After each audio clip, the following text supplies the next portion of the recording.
美国在台湾问题上还多少保了一点模糊政策给人们造成一种可能会出兵的悬念，试图以此来阻止大陆发动统一战争。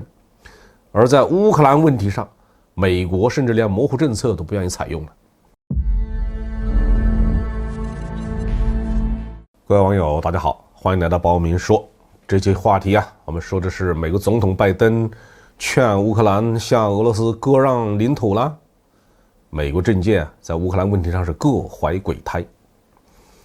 美国总统拜登呢，在12月9号与乌克兰总统泽连斯基打了一个很长的电话，说了将近90分钟。事后有记者向白宫新闻秘书普萨基询问，说拜登是不是劝泽连斯基把一部分领土割让给俄罗斯结果普萨基淡然否认了。乌克兰与俄罗斯的局势是这一段时间西方媒体的主要报道的内容。据说他们的证据是俄罗斯在乌克兰边界实施了大规模的军事集结，兵力达到了17万5千人之多。争夺的焦点自然是俄罗斯族占大部分的乌克兰东部了。从表象上看乌克兰苦苦哀求美国一定要出兵保护自己，至少要提供大规模的军事援助。但是拜登已经明确地对新闻界表示，自己已经对普京强硬表态，俄罗斯如果进攻乌克兰，将产生前所未有的严重经济后果。换个角度理解，这是美国打死也不出兵的一个意思美国在台湾问题上还多少保了一点模糊政策给人们造成一种可能会出兵的悬念，试图以此来阻止大陆发动统一战争。而在乌克兰问题上，美国甚至连模糊政策都不愿意采用了。那么俄罗斯是不是真的要去攻打乌克兰呢？俄罗斯总统普京已经明确地表示，自己的军事集结主要是为了防范北约东扩到乌克兰。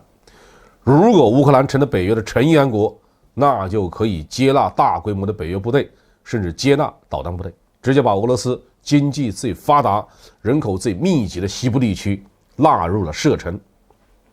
这个是俄罗斯绝对不能接受的。至于发动战争夺取乌克兰的东部，这超出了俄罗斯当前的财政实力。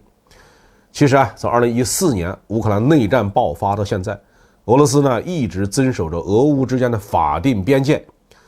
东乌的几个亲俄罗斯的地方政权已经多次表示要脱离乌克兰加入俄罗斯，而且这些自治共和国基本上已经脱离了基辅当局的管制，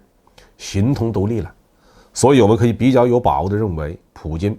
并没有很强烈的愿望要主动进攻乌克兰。那么媒体为什么要炒作俄罗斯入侵呢？分析西方媒体对俄乌局势的报道，可以发现对这件事儿最上心的是美国媒体，其次是英国，而近在咫尺的德国、法国这些西欧国家就不是那么积极。这说明什么呀？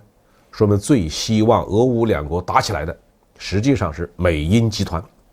如果真的爆发这样一场战争，受损失的是俄乌两国，而美国完全可以置身事外。一方面通过制裁俄罗斯来约束欧洲国家的行为，特别是有望切断北溪2号管道的运营。另一方面会寻找机会，等俄罗斯露出破绽之后才出场，给俄罗斯致命一击。而乌克兰的角色就是牺牲掉的炮灰。现今的乌克兰政权已经被美国渗透到形同傀儡。乌克兰问题也深刻地牵扯到了美国内政拜登的儿子亨特尔·拜登通过在乌克兰的政治交易获得了大量的不义之财，从特朗普政府开始就遭到了政敌的反复的攻击。因此美国国内反对拜登的势力也希望借俄乌冲突的机会彻底的清算拜登家族，所以才会出现拜登劝泽连斯基放弃主权的话题了。这些复杂的因素混合在一起让乌克兰的局势看起来神妙莫测。就算俄罗斯仅仅采取防御的态势，西方的这些阴谋家们也不会轻易放过，甚至传出了2022年的元旦一过俄罗斯就会动手的说法。今后几个星期俄乌局势还可能会进一步的恶化，那会不会发生恶性事件，很难预料。好，这期话题就说到这里。